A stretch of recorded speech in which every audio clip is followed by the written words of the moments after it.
So in this chapter, we see All For One continuing to make his way to UA. In the previous chapter, he took Hawks' quirk, and I guess he's using it here? I'm not really sure, because when he took Hawks' quirk, it was noted that it was a damaged quirk factor, you know, considering that he has the little flappies left, and even All For One grew his own little flappy. But then the way that he takes off is more like a jet engine, and that also makes me wonder, like, is he even using Hawks' quirk here? Or is he, like, making the most use of it somehow? Because, you know, All For One does have many quirks, many that we're still not aware of, but it also could be Hawks' little flappies working. I'm not really sure. I just hope he is using Hawks' quirk, because if he's not, then what was the point of him taking it? He could have just killed him easily by snapping his neck. But it doesn't really matter. He's still flying regardless. And as he makes his way to UA, Tsukauchi's like, oh, we don't have anybody to intercept him. We're down heroes. Because that's just been a recurring thing since the end of the previous war. And to be honest, even if they did have more support here, it wouldn't matter because of the insane power creep that has been affecting this series. Because no one is like remotely powerful enough to do anything to All For One at this point. They would just get slaughtered like the previous group that took him on. Like, the only one that can really do anything is Izuku at this point, and he has his hands tied literally. But there might be a glimmer of hope, because All Might is there waiting for All For One. Now this is important because, you know, if All For One does make it to UA, in theory he will assimilate Shigaraki and then become like the ultimate All For One. So it's kind of important that they stop that. And that's why All Might is here, because he is the last person that is able to take a stand. Because we see All Might with the briefcase that we saw him with a couple chapters back when he was leaving Tsukauchi's office. And we had speculated, you know, like, oh, what's in the case? Is he possibly going to rewind himself? You know, maybe they did something with Aries' quirk, similar to what All For One is doing, and then they have their one big final match, both of them rewinding. But what is happening here is what I assume is Horikoshi paying homage to Iron Man, because All Might's briefcase begins to disassemble and seems to form around him in like the typical armor, nanotech, whatever type of fashion. Even his car is disassembling as well. So I'm assuming that this is going to form some kind of suit of armor around him, you know, because of the whole Iron Man parallels here. And of course, we all know Horikoshi, big Marvel fan. So this is, you know, certainly part of the course. But also, since the car is like forming around him as well, I guess this is going to be like All Might's Hulk Buster type of uniform.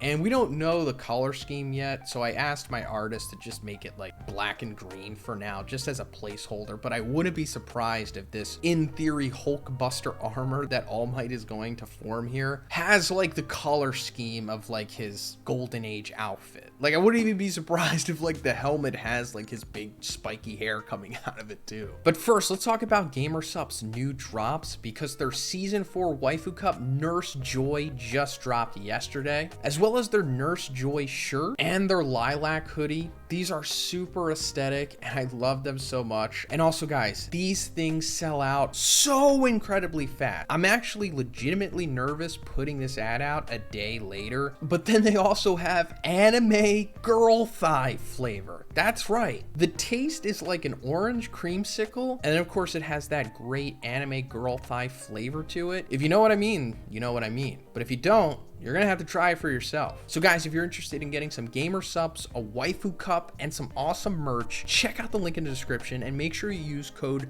BIGZ for 10% off your purchase. You're also gonna be helping me too. Thanks, guys.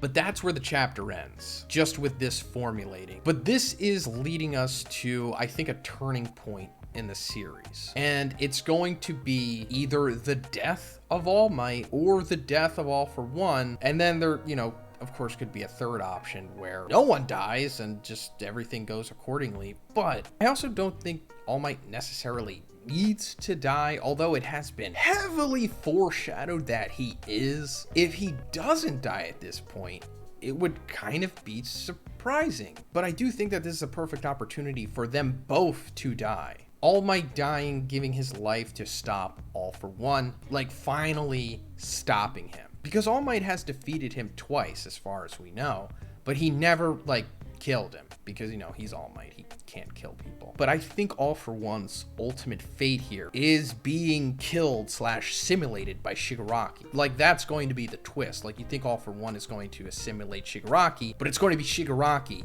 that assimilates him. And then Shigaraki finally becomes the ultimate big bad. So him dying, along with All Might, would be like the final passing of the torch. Like, that was the culmination of the old ultimate good versus evil battle. And now we're transitioning to the current / I guess final one, which will be Izuku versus Shigaraki, which is going to culminate over 100 years of one for all versus All For One. But aside from that, like, how powerful could All Might realistically be here with this possible Hulkbuster armor? And I guess he's going to be as strong as Horikoshi needs him to be. That's like the long and short of it. And it also kind of presents some kind of issues here, because if this Hulkbuster armor is so powerful that he can fight an All For One at the peak of his power, because they reiterate in this chapter that the younger he gets, the stronger he becomes, and the more unhinged he becomes as well. So if this Hulkbuster armor is so strong that he can just fight against All For One, like, way better than a group of all of the top heroes can, then they should have just made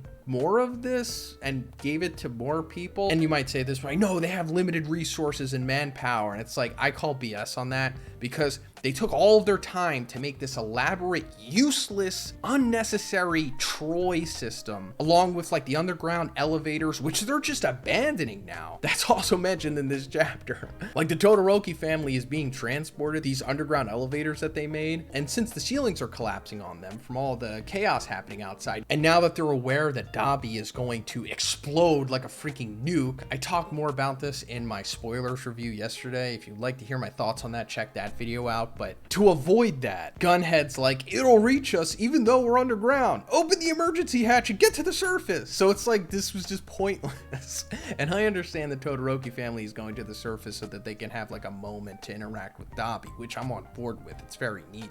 But you could have just used all of that manpower and resources to make an army of these Hulkbusters, if it is Hulkbusters. But then again, I'm kind of getting ahead of myself, because we don't know what this is forming. Regardless of what it is forming, the manpower could have just been put into this stuff. But, you know, we'll see what happens. I'm staying optimistic. But let me know what you guys think about this in the comments. What do you think All Might is formulating here? Do you think it will be enough to stop All For One? Let me know. And if you liked the video, please give it a like, and please subscribe if you haven't already. Have a great day, and I'll see you in the next one.